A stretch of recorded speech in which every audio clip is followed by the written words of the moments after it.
à toutes les femmes qui se sont déplacées et les hommes aussi que je vois dans l'audience. Donc comme Madame Sosa vous disait précédemment, j'ai eu un long périple pour venir vous voir et vous parler de ma passion qui est bien entendu le cheveu afro. Ce n'était pas une passion au début, c'était plutôt une haine envers mes cheveux. C'était plutôt une honte, comme elle a très bien décrit. C'était, comment vous expliquer, une hantise pour ma mère qui ne voulait pas me coiffer. C'était également des moqueries. Je suis née en France et la différence par rapport aux cheveux de mes petites camarades qui flottaient au vent m'agaçait également. Donc c'est vrai que ça n'allait pas être une passion en fait pour moi. Ça allait être vraiment un problème comme on dit.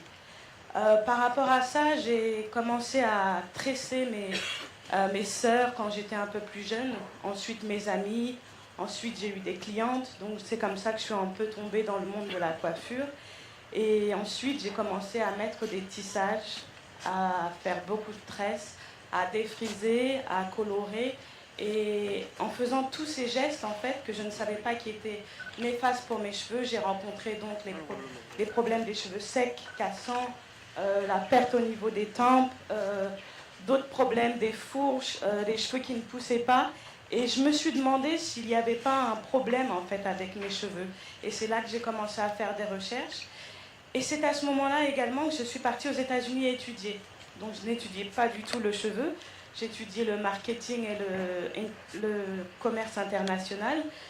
Mais en même temps, je voyais qu'autour de moi, les femmes afro avaient quand même des cheveux qui étaient longs et ce n'était pas forcément des tissages, ce n'était pas forcément des perruques et qu'elles les entretenaient et que je me disais où elles sont métisses, où elles sont... Il y a quelque chose que je ne comprenais pas. Et ce que je n'ai pas compris, c'est que ma mère ne m'a jamais appris à m'occuper de mes cheveux.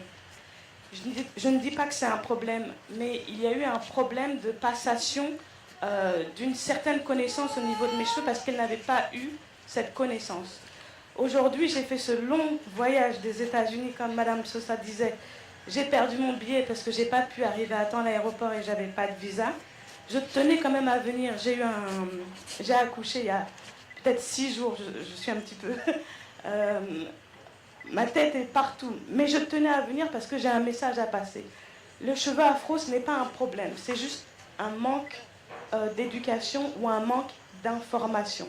Aujourd'hui, je veux vous parler des caractéristiques du cheveu afro, pardon, et de comment on peut... J'ai l'air malade. Et de comment on va laisser la chaise quand même. De comment on peut en fait contrer les problèmes qu'on rencontre pour que ces problèmes ne soient plus des problèmes pour vous. Et c'est ce qu'on appelle dans le jargon du monde capillaire la routine capillaire. Vous l'avez sûrement entendu et c'est sur ce point que je veux vraiment vous expliquer ce que c'est et comment, en vous l'expliquant, peut-être cette routine pourra vous aider. On parle de routine en général pour tout ce qui est dans la vie. Ça peut être une routine pour faire la manger. Si par exemple je vais prendre des exemples qui ne servent à rien, mais vous allez voir où je vais arriver. Si vous voulez faire la cuisine, vous voulez cuire un œuf, vous n'allez pas casser l'œuf dans un bol et le mettre dans la casserole. Vous allez peut-être d'abord, votre routine à vous, ce sera peut-être de le mettre dans la casserole et puis de mettre le sel.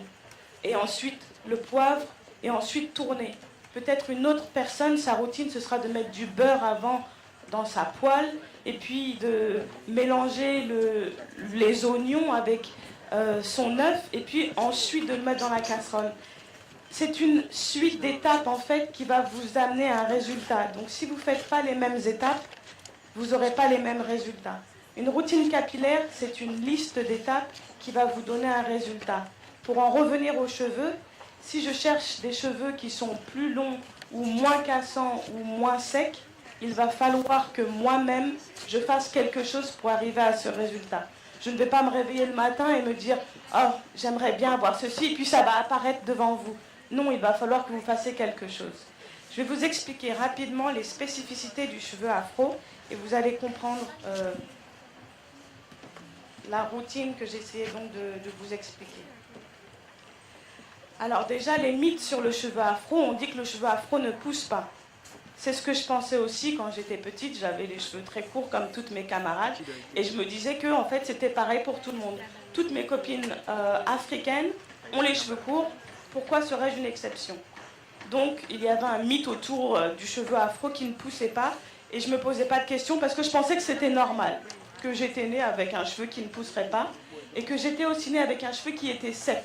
Parce que toutes mes tantes, toutes mes amies me disaient j'ai les cheveux secs, j'ai les cheveux cassants et puis je perds mes cheveux aux tempes. Donc je pensais que c'était quelque chose qui allait naturellement m'arriver, mais que quand j'ai voyagé aux États-Unis, j'ai vu qu'il y avait d'autres possibilités et c'est de là que j'ai fait des recherches. Il y a également un mythe sur le cheveu afro qui dit que les tresses ou le défrisage ferait pousser le cheveu. Et que si on fait des tresses souvent et qu'on les garde très longtemps, ou qu'on fait des défrisages et que c'est lisse, ça nous permettrait d'avoir des cheveux très longs. Alors je pense que beaucoup d'entre vous ont fait des défrisages et ont eu par la suite des cheveux cassants ou des cheveux qui se sont affinés. Je pense que beaucoup d'entre vous ont aussi porté des tresses. Qui a porté des tresses et a vu des cheveux qui ont poussé et ces cheveux sont arrivés dans le bas du dos? Est-ce qu'il y a des personnes ici qui ont d'ailleurs des cheveux dans le bas du dos? Non? Bon. Ensuite, il y a aussi un mythe qui dit que si on ne se lave pas les cheveux aussi vont pousser. Qui se lave les cheveux ici au moins une fois par semaine? On n'ayez pas peur, hein? Ok, donc il y a peut-être 3 personnes, 4 personnes. Donc, je ne vais dénoncer personne sur les mois et les années que vous ne vous balayez pas les cheveux, mais se laver les cheveux, c'est très important. Et c'est le début de la routine capillaire. Le cheveu afro, en fait, c'est un cheveu qui est ondulé sur lui-même. Il peut être frisé, il peut être en forme de S, il peut être en forme de Z, et il peut aussi avoir les deux formes en même temps. Par cette forme, le cheveu va être sec. Le cuir chevelu, en fait, c'est comme de la peau. Cette peau, c'est un organe qui respire, c'est un organe qui vit et qui va aussi émettre des substances, des liquides que l'on appelle le sébum, en fait, qui va hydrater votre cuir chevelu et votre cheveu. Mais rappelez-vous, je vous ai dit que le cheveu est en forme de S ou en forme de Z, ou parfois les deux, parfois tout mélangé. Que va-t-il se passer, vous pensez, quand le sébum qui va essayer de s'effiltrer de votre cuir pour arriver à la fin de votre cuir chevelu? Il va se heurter à toutes les boucles, et toutes les cœurs, tous les ronds en fait, pour essayer d'arriver à la fin. Mais justement, c'est à ce moment-là que le sébum ne va pas arriver à hydrater votre cheveu et va vous donner en fait ce cheveu sec. Donc manuellement, en fait, il va falloir hydrater vos cheveux parce que votre cheveu n'a pas la possibilité de s'hydrater par lui-même. Combien d'entre vous hydratent leurs cheveux chaque jour? 3 personnes? 4? 5? 6? 7 personnes ici hydratent leurs cheveux chaque jour. Combien de personnes se lavent les dents tous les jours? Bon, on part déjà d'un bon point. Les cheveux, c'est comme les dents. Si on ne s'en occupe pas, à la fin, ça casse. Les dents, on se lave les dents tous les jours, des fois 2 ou 3 fois par jour. Si on oublie une fois, que va-t-il se passer? Rien. Si je ne me lave pas les dents une semaine, que va-t-il se passer? Je n'ai pas essayé, mais que va-t-il se passer? Rien. Peut-être un mois, j'oublie de me laver les dents. Vous pensez que... Qu'est-ce que vous pensez? On va peut-être commencer à avoir des mal de dents. On va peut-être commencer à avoir les gencives sensibles. On va commencer peut-être à avoir des sensations de froid qui va nous faire mal quand on va boire de l'eau fraîche ou quand on va manger quelque chose de chaud. On va peut-être commencer à avoir des rougeurs au niveau des gencives. Si je me rattaque aux cheveux, je vais commencer par avoir ces signes. Je vais commencer par voir des cheveux cassants au bout d'un moment. Je vais commencer par avoir un cuir chevelu qui démange. Je vais commencer par voir des fourches à la fin de mes cheveux. Je vais commencer à avoir des cheveux qui stagnent à une certaine longueur. Je vais commencer à avoir un cheveu qui s'affine. C'est pareil, je ne m'hydrate pas les cheveux une fois. Qu'est-ce qui se passe? Rien. Une semaine. Rien peut-être. Un mois, vous allez commencer à avoir tous ces phénomènes qui vont arriver. Et c'est pour ça qu'en fait la routine capillaire va vous aider à chaque étape de votre routine capillaire à combattre les spécificités de votre cheveu afro.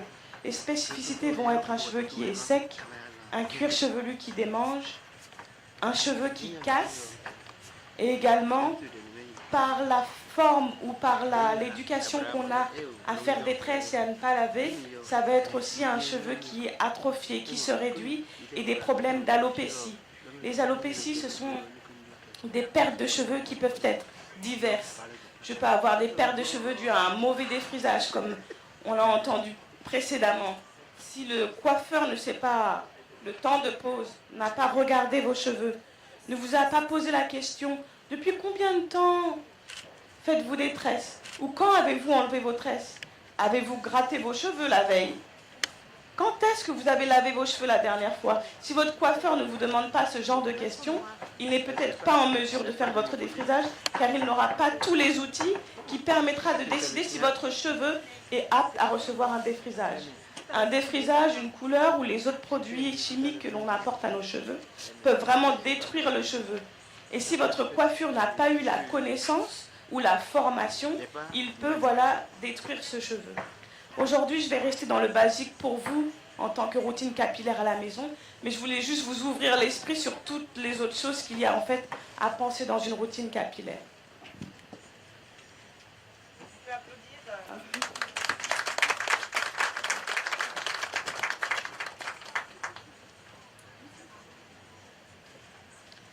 Alors déjà, on commence une routine capillaire par des étapes toutes simples.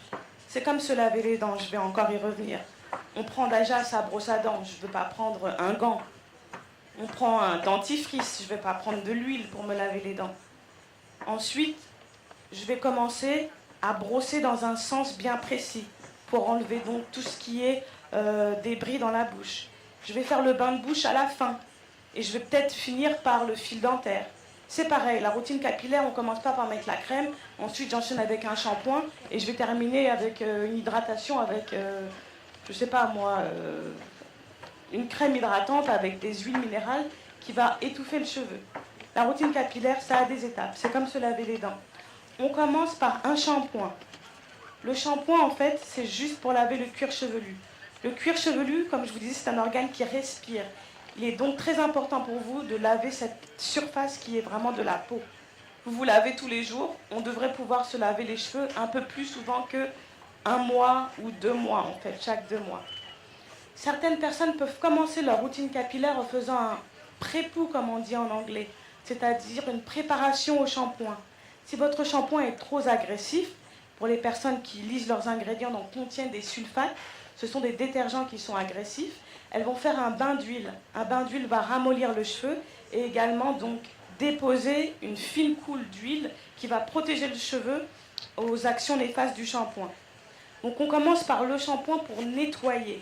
Un shampoing, ça sert à donner en fait de l'air au cuir chevelu, ça donne à donner de l'air à cette peau, à tout ce qui respire donc dans cette partie. Si vous ne vous lavez pas les cheveux, il se peut que vous ayez des démangeaisons, des champignons, que vous ayez la tête qui gratte. On voit ces gens, ils sont comme ça, là, ils grattent leur tête toute la journée, etc. C'est qu'il y a quelque chose. La peau ne se gratte pas juste pour gratter. Quand ça gratte, c'est qu'il y a un problème. Donc le shampoing devrait être votre première étape. Le shampoing est très important et c'est la base de la routine capillaire. Donc le shampoing va laisser place à un cuir chevelu qui est propre, à un cheveu qui est prêt. Or, je vous ai dit précédemment que le cheveu afro, c'est un cheveu qui est sec. Donc après le shampoing, peut-être vos cheveux vont être un peu secs. Vous allez le toucher, ça va être un peu rugueux, ça va être un peu un effet de paillasse en fait, si votre shampoing est trop agressif. Si vous l'avez ressenti, c'est que soit votre shampoing est trop agressif, soit vous avez fait trop de shampoing. 1 ou 2 shampoings, c'est suffisant, vous n'avez pas besoin de faire 5 shampoings. Mais par contre, rapprochez-les au lieu de faire 10 shampoings une fois et ensuite pas faire de shampoing pendant 3 mois. Faites 1 ou 2 shampoings et puis recommencez la semaine qui suit. Donc après le shampoing, si le cheveu est sec, il faut faire un soin.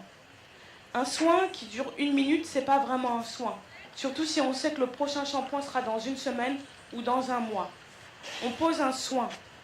Un soin, ça va être un produit de ce type. Il y a un soin aussi. Ça va être un soin, ça va être un produit qui va rapporter de l'hydratation à vos cheveux. Donc en général, c'est un produit qui... C'est un living, c'est à pour après. Un soin, ça va s'appliquer après le shampoing et ça va vous aider à démêler. Voilà.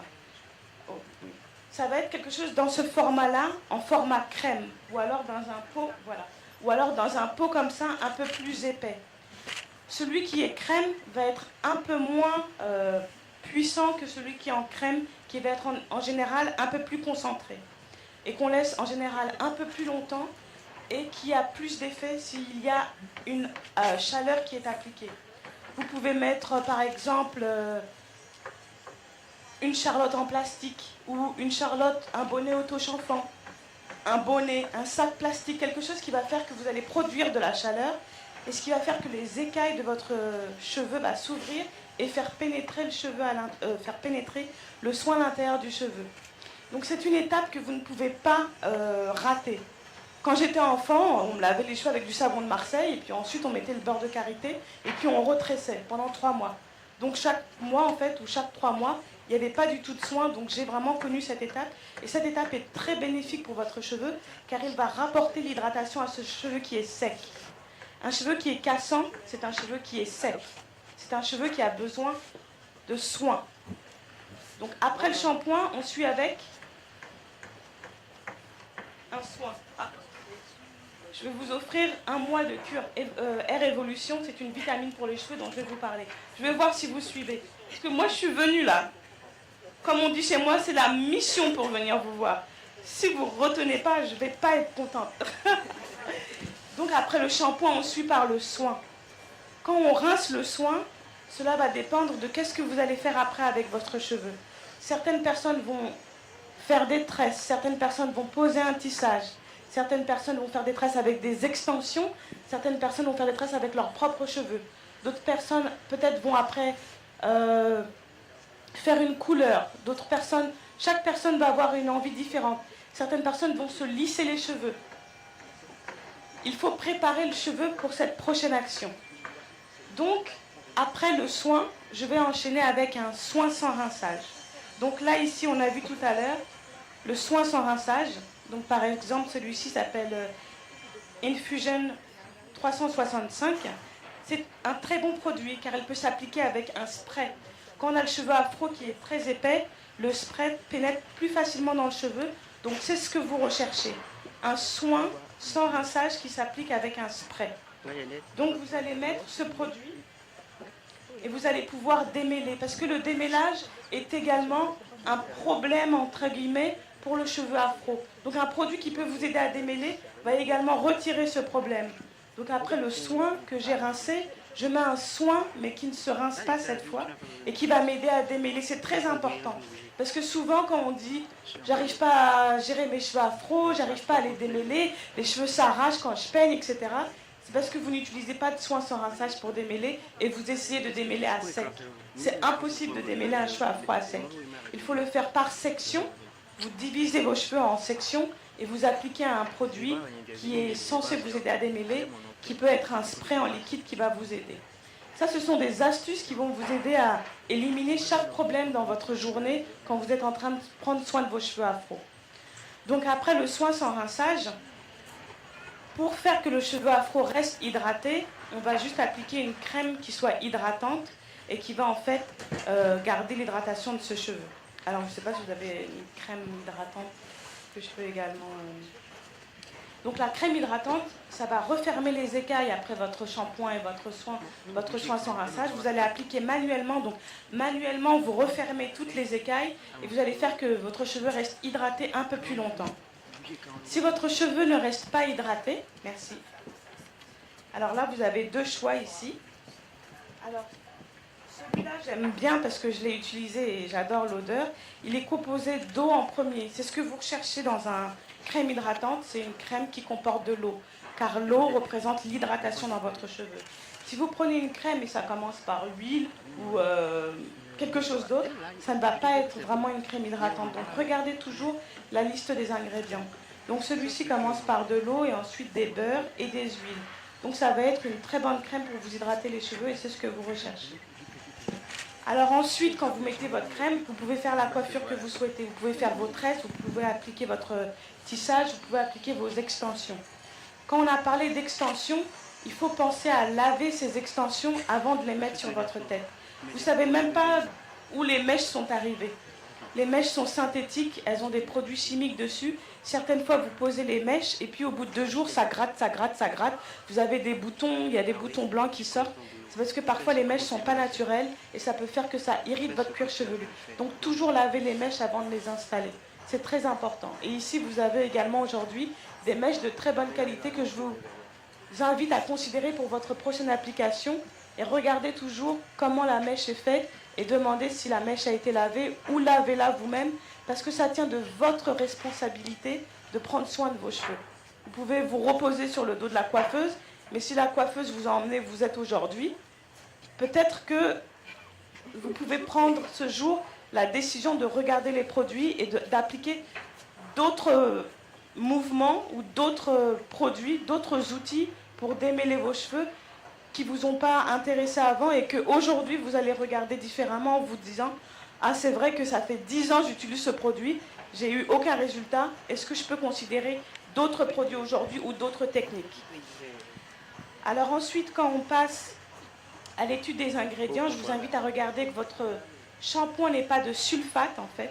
Ce sont des ingrédients qui sont très détergents sur le cheveu afro et qui vont le rendre encore plus sec, donc vous ne voulez pas ça. Vous regardez si votre crème hydratante comporte bien de l'eau ou water en premier ingrédient. Cela va dire que ça va être une crème hydratante pour votre cheveu. Si ce n'est pas l'ingrédient en premier, ce n'est pas une crème hydratante, ça peut être une crème scellante. Mais si vous la mettez avant l'hydratation, vous allez perdre le bénéfice de l'hydratation. Donc quand vous prenez une crème, vous regardez. Là par exemple, je prends un produit, ce n'est pas une crème, mais je vais lire les ingrédients. Ça commence avec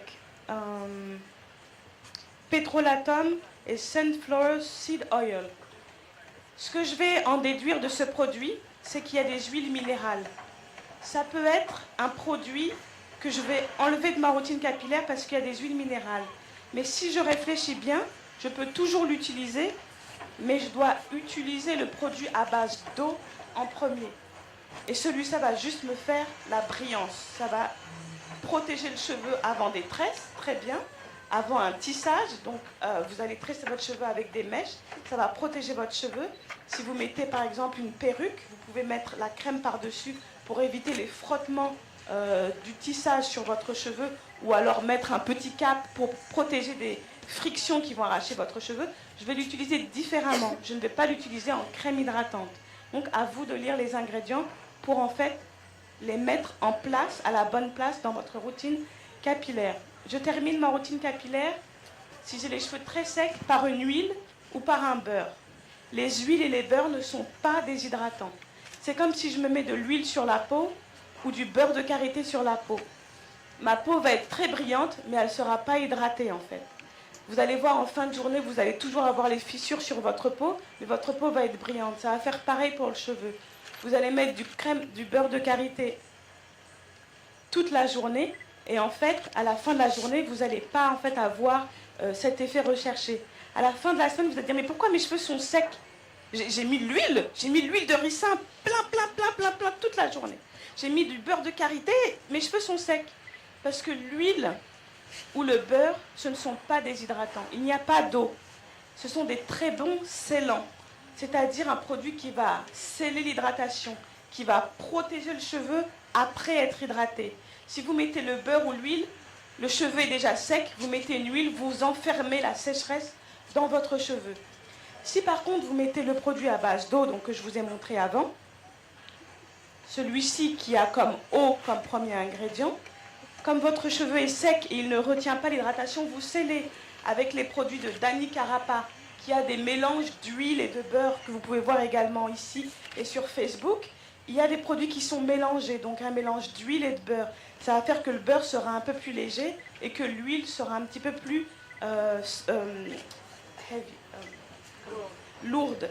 Et ça va faire un bon mélange. Donc ces peaux sont très bien, ils sont naturels. Donc vous pouvez sceller votre hydratation naturellement après avoir utilisé un produit à base d'eau. C'est très important. Donc je récapitule. Est-ce que quelqu'un pourrait me dire les 5 étapes d'une routine capillaire? Oui?